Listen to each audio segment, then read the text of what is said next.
It does happen to just humans in general, but the statistics are very alarming that there's a really significant number of African American girls. And in addition, even when we talk about human trafficking, it's not just about sex trafficking, it's also about labor as well. You have people that are bringing in people from different countries and or taking these young people to work as well. So you're right, it's not just an issue about race or sex, it's about human trafficking, period, which is a form of slavery that Cheryl mentioned earlier. Well, that's the thing about the comparisons of domestic violence and child sex trafficking. It's about the oppression, the manipulation of one's spirit, one's mind, and the need to control. And these people are masters at coercing or taking others by force for their own benefit and for their own pleasure. And it's unfortunate that we don't have more grassroots things day by day. Day by day, someone out there. I know there are some organizations here in the city of Atlanta that do this intervention methodology day by day, but we need just individuals to take on the responsibility after, of course, being trained and educated on how to do so, to become a part of this. I think the February the 13th event is key, and I'd like to be more of a part of that. So I'm looking forward to that date because, even that date is significant as it relates to the next day, February the 14th. And these are the kind of manipulating tools that people are in control of others. They say, well, February 14th is the day of love, and this is the day that, we can really express. And I hate to go back to this organic image, but again, you talked about statistics in the African American community, and I'm glad that it's a pervasive thing in that how the language that Allison used, but in the African American community, these thoughts and images is planted at a very young age, very, very young age, that this is cool, this is okay, this kind of behavior, you the pimp and you my pimp daddy, and these are the kind of languages, the language that is used to coerce and to persuade and to pull in these young people. And we need more grassroots involvement, engagement to help stop this crime. Yes, and I agree that we should be present on February 13th, and I've already put it on my calendar. Allison, when you mentioned to share with us on Sunday, I wrote it down on my calendar because I want to be present, and I want to share with, my representative so that my voice can be heard, because this is important, because I have 3 little girls, and I do not ever want them to be subjected to any type of human trafficking. In addition to that, I challenge anyone who's listening and who will hear this message to please go to Youth Spark's website, that's youth-spark.org, and sign up for the newsletter. And in addition, show up on February 13th and bring 3 people with you and encourage those 3 people to share and encourage 3 people. So it's like a chain reaction. The more people, the more power. And it's like, it's the power of one voice, so that they can hear us at the Capitol and make sure that they do the right things for these young people, not just young girls, but boys as well, these people that are out there being victimized. And I'm really glad that you're going to be there too, Cheryl. But Allison, I want to also ask you about the Youth Spark Igniters. Do you all still have that program? We do. Mm-hmm. We really believe in the power of youth and their voice, because this is happening to them, to their peers.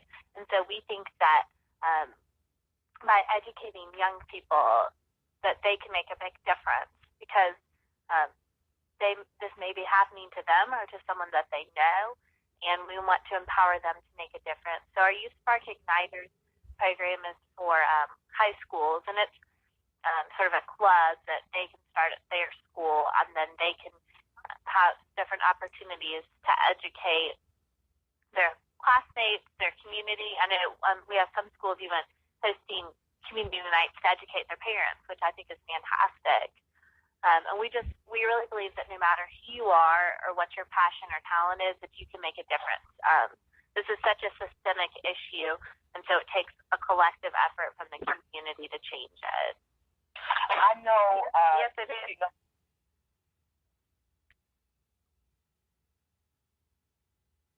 I was going to share that my daughter was formerly a part of a program that Grady Hospital had going on for many years regarding abstinence and education and prevention.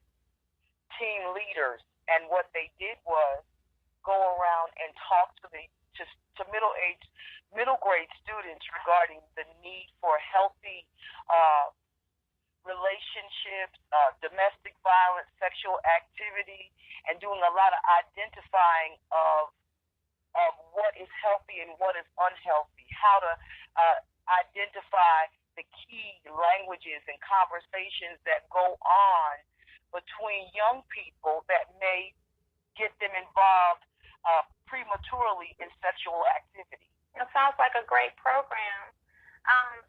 There are so many good programs out there that's doing, so many great things. And I know you mentioned, Allison, the Safe House that you all partner with. So once these girls come off the street, you provide them the opportunity to go to the Safe House. Could you tell us more about that, and how can we support the Safe House? Sure. Actually, in Georgia, this is something I'm really proud of. I think, this topic can be so taboo, especially in a conservative environment. Georgia has a history of often being conservative, but I think we've got a really great response. And one of the things that has been implemented in the past few years is called Georgia Cares. It was formerly called the Georgia Care Connection Office. And that's our statewide system of care for all girl and boy victims of child sex trafficking. So it's the first point of contact. If anybody out there suspects that a child might be a victim, or that something might be going on, they can call the Georgia Cares office, and that number is 404-602-0068. And then Georgia Cares will coordinate their care, because sometimes a girl might need to be in a residential program. And so we have a few safe houses, in undisclosed locations around Atlanta where that's possible. They might need to coordinate in-home care, education possibilities, job counseling, that sort of thing. And so also, tell me, what else can we do? What else can the community, members of the community, do to prevent child sex trafficking? I think the first thing that you can do is to educate yourself, just to become more aware of the issue. We've got a lot of great resources that you can download and print out on our website at youth-spark.org. We also, every quarter, do a free training for community members to just give you more information and empower you to make a difference. And I think another thing that you can do is just really love and support the youth in your life, because you never know who this might be happening to. And so if to a child, we want them to feel like they have an adult that they can talk to, and that they can talk to them without fear of judgment, even though it's not their fault. So many times there's so much shame and guilt around it that a child might be afraid to talk to somebody for fear of judgment. And then I think the next thing is to really contact your legislators. If you're not here in Georgia and you can't come to our lobby day, you can still call, email, write your senators and representatives on the state level and on the national level, because we want to make sure that we've got a system in place that protects these children and prosecutes the adults who are responsible for this crime. And I was reading on your website, there was an article written about how Atlanta is battling the child sex trafficking, and there was a mention of Out of Darkness. What is Out of Darkness, and do you know anything about them, and what do they do? Yes, they have different trainings available for community members, and then they also go and do street outreach. So they work with law enforcement to make sure that they're doing it in a safe and smart way. But from my understanding, so they're going they out go on the street. So Out of Darkness, they're the ones that's going out there and reaching these girls on the street with the support of the police department. But I do want to say a lot of the law enforcement in Georgia have gone through specialized training on this issue because at first, when the community started to realize that this was an issue, law enforcement weren't always trained, and a lot of times they would pick up girls and they would be arrested. But now law enforcement better know how to recognize that these girls are underage and that they're victims, and they're also more educated on how to know something suspicious is going on. They might make a routine traffic stop and then realize, wait a second, this older guy's got these two young girls in the back of this car. Something doesn't seem right.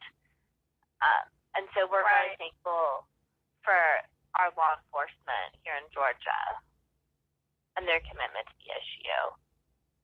Yeah, and I'm glad that they are being educated and going through the training to recognize the signs. Just like years ago, they had to go through the training to recognize the signs of domestic violence as well. So it's important. Education is a part of prevention.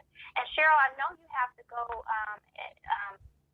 to go to another engagement, but I do want to thank you for sharing with us and being on the show. And I know that you will be back on a later date to continue.